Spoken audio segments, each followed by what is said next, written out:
To Be Like Jesus, written by Ellen G. White. Maker of the universe, I praise you on your Sabbath day. I thank you for this time that you have hallowed, a day that I can rest in you, glorious and holy, the day that you delight in, a gift for the world that you created. I worship on the day that you have given me.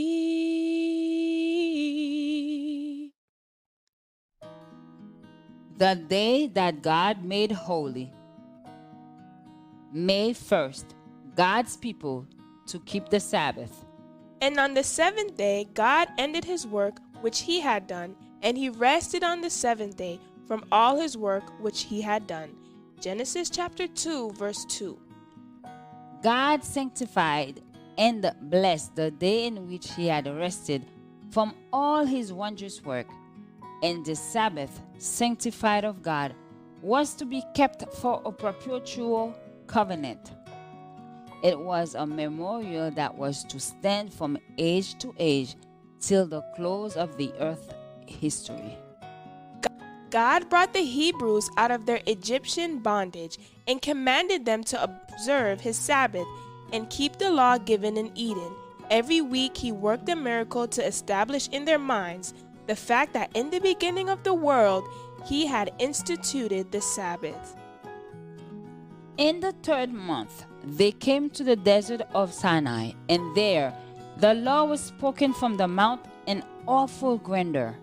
During their stay in Egypt, Israel had so long heard and seen idolatry practiced that to a large degree they had lost their knowledge of God and of his law, and their sense of the importance of sacredness of the Sabbath. The law was given a second time to call these things to their remembrance. And God's statutes was defined practical religion for all mankind. Before Israel was placed the true standard of righteousness. And the Lord spake unto Moses, saying, Speak thou also unto the children of Israel, saying, Verily my Sabbaths ye shall keep. Some who have been anxious to make of none effect the law of God have quoted this word Sabbaths.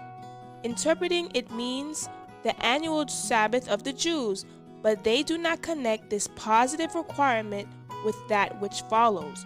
For it is a sign between you and me and throughout your generations, that ye may know that I am the Lord that sanctifieth you. Ye shall keep the Sabbath therefore, for it is holy unto you. Every one that defileth it shall surely be put to death.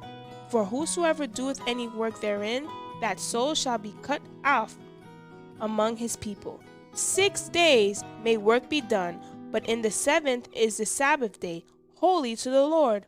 Whosoever doeth any work in the Sabbath day, he shall surely be put to death. Wherefore the children of Israel shall keep the Sabbath, to observe the Sabbath throughout their generations, for a perpetual covenant. It is a sign between me and the children of Israel forever. For in 6 days the Lord made heaven and earth, and on the seventh day he rested and was refreshed. Maker of the universe, I praise you on your Sabbath day. I thank you for this time that you have hallowed, a day that I can rest in you, glorious and holy, the day that you delight in, a gift for the world that you created. I worship on the day that you have given me. Join us tomorrow for another devotional reading by God's grace. The Lord your God will set you on high above all the nations of the world. You will experience all these blessings if you obey the Lord your God.